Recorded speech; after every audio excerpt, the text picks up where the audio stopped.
Family సినిమాలు మాత్రమే తీసే కొందరు డైరెక్టర్ల లెక్క, యాక్షన్ సినిమాలలో మాత్రమే నటించే కొందరు హీరోల లెక్క, గ్లామర్ సీన్లకే ఇంపార్టెన్స్ ఇచ్చే కొందరు హీరోయిన్ల లెక్క గీ దొంగక్క స్టైల్ అలాగున్నదుల్లా. పిరమ్మాల్ బంగారం గానొచ్చినా ఎండికే సూట్ పెడతది. అది కూడా మళ్ళా అర్ధరాత్రి షటర్లు వలగొట్టుడో, తాళాలేసిన ఇంటికి కన్నాలేసుడో కాదుల్లో, బాజాబ్తా పట్టవగలు ప్రైమ్ కస్టమర్ల లెక్క ఓ చిన్న పిల్లగాన్ని ఇంకో ఆడామని ఎంబడి పెట్టుకొని బంగారు దుకాణాలకి ఎంట్రీ ఇత్తది.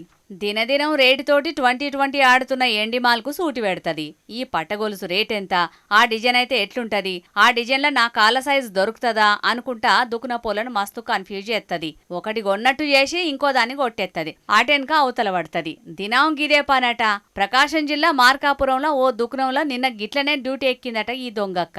మత్పరిచి మాల్ మాయం చేస్తే డౌట్ కొట్టి ఆపిర్రట. బుడ్డ కెమెరాలల్లో అక్క చిత్రాలు చూసి షాక్ అయ్యరట. కడమ దుకున పోలకు ముచ్చట తెలిసి మా దుకుణాలల్లో కూడా గిట్లనే పోతున్నాయని కాకీలకు కబురు పంపించారు. ఇక వాళ్ళొచ్చి అక్క ముఖాన్ని గుర్తుపట్టి, ఈమె మస్తు ఫేమస్, కేసులకు శానా సుపరిచిత్రాలు, గీ దొంగక్క మీద బగ్గనే కేసులున్నాయి, కొన్నిట్లలో జైలుకు కూడా వచ్చిందని చెప్పిర్రట. 2 నెలల కింద కూడా గిట్లనే ఓ దుకాణంలో 10 జతల పట్టగొలుసులు ఎతకపోతా అంటే దొరకబట్టిరట. దగ్గర కిలో దాకా ఎండి సామాన్లు దొరికినాయట అక్క దగ్గర. ఓ పారి చెయ్యకుండా జైలుకు పోయొచ్చినా బుద్ధి మారలేదంటే శిక్షలు సాలనట్టున్నాయి. ఇసొంటోళ్ళు బయటకొచ్చి మళ్ళా దొంగతనాలు చేయకుండా ఉండాలంటే గొట్టు శిక్షలేస్తేనే పబ్లిక్ కు ఫాయిదా అవుతుందని అనుకోవట్టిరు గీమకు సొమ్ములు అప్పజెప్పిన అటు దిక్కు జనాలు. దుకునపోళ్ళు చూస్తున్నారా ఇయాల రేపు దొంగలు ఎట్లున్నారో? చుట్టుముట్టు కెమెరాలు పెట్టుకోరి, మీ జాగ్రత్తలనైతే మీరుండుర్రి, సరేనా?